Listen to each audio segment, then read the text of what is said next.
সকলকে নমস্কার জানিয়ে আজকের ভিডিও শুরু করছি।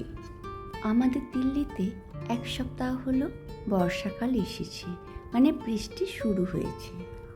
আর আমার বাগানের গাছগুলো একটু বৃষ্টির জল পেয়ে খুব সুন্দরভাবে নিজেদেরকে মেলে ধরেছে।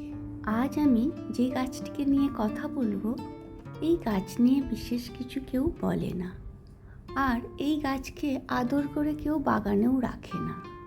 যদিও না রাখার অনেক কারণ আছে। দেখতে সুন্দর হলেও এই গাছের প্রতিটি অংশই ভীষণভাবে বিষাক্ত। আপনারা ভাববেন, তাহলে আমিই বা রেখেছি কেন? আমার বাগানে রাখার বিশেষ কিছু কারণ আছে। লাস্ট 6-7 বছর ধরে আমার বাগানে এই গাছটি আছে। এই গাছটিকে বাংলায় বলা হয় কলকি বা কলকে, এছাড়াও বলা হয় পিতকরবী, ইংলিশে বলা হয় ওলিয়েন্ডার বা ইয়েলো ওলিয়েন্ডার, আর হিন্দিতে বলা হয় কানের। সামনের পার্ক থেকে আমি এই গাছের ছোট্ট ছোট্ট চারা এনে আমার বাগানে লাগিয়েছিলাম।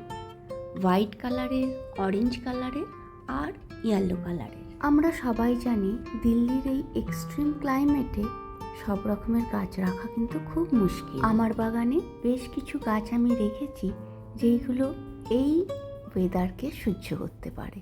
তার মধ্যে কানের বা কলকে গাছ অন্যতম। প্রতি বছর এক্সট্রিম হট এবং এক্সট্রিম কোল্ড ওয়েদারে আমার অনেক গাছ মারা যায়, কিন্তু এই কানের গাছ আমার বাগানে আলো করে দাঁড়িয়ে থাকে। সবচেয়ে ভালো দিক হলো এই গাছের তেমন কোনো বিশেষ যত্নই লাগে না।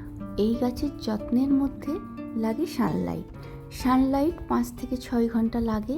এই রকম জায়গায় আমি গাছটিকে রেখেছি এবং মাঝে মাঝে মাটিকে খুঁড়িয়ে আমার ঘরে তৈরি বিভিন্ন রকম যে কম্পোস্ট সার আমি বানিয়ে থাকি সেগুলোই দিয়ে দিই।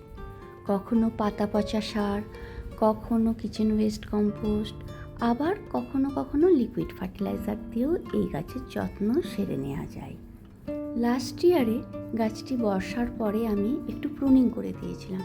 তাতে করে আমি নোটিশ করেছিলাম আলাদা করে এক্সট্রা ল্যাটারাল ব্রাঞ্চিং সেইভাবে হয়নি।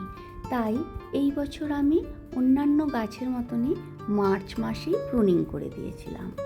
এখন যে বিষয়টি নিয়ে আমি কথা বলবো সেটি হলো, এই গাছ যদি আপনি বাগানে রাখেন কী কী সতর্কতা আপনাকে নিতে হবে। প্রথমত, গাছটিকে বাচ্চা এবং ঘরে যদি কোনো পোষ্য থাকে তাদের থেকে একটু দূরে রাখতে হবে।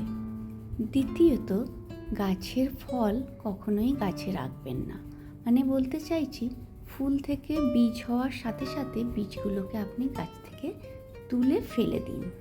আমরা অনেকেই জানি এই কলকে ফুল ভগবান শিবের অত্যন্ত প্রিয় ফুল অত্যন্ত প্রিয় ভগবানের, কিন্তু গাছের আঠা অত্যন্ত বিষাক্ত। তাই ফুল তোলার সময় খেয়াল রাখতে হবে কোনোভাবেই হাতে যেমন এই গাছের আঠা না লেগে যায়। শুধু ফুল তোলার সময় নয়, গাছের কাজ করার সময় বা প্রুনিং করার সময়ও আমাদেরকে গ্লাভস পরে গাছের কাজ করতে হবে।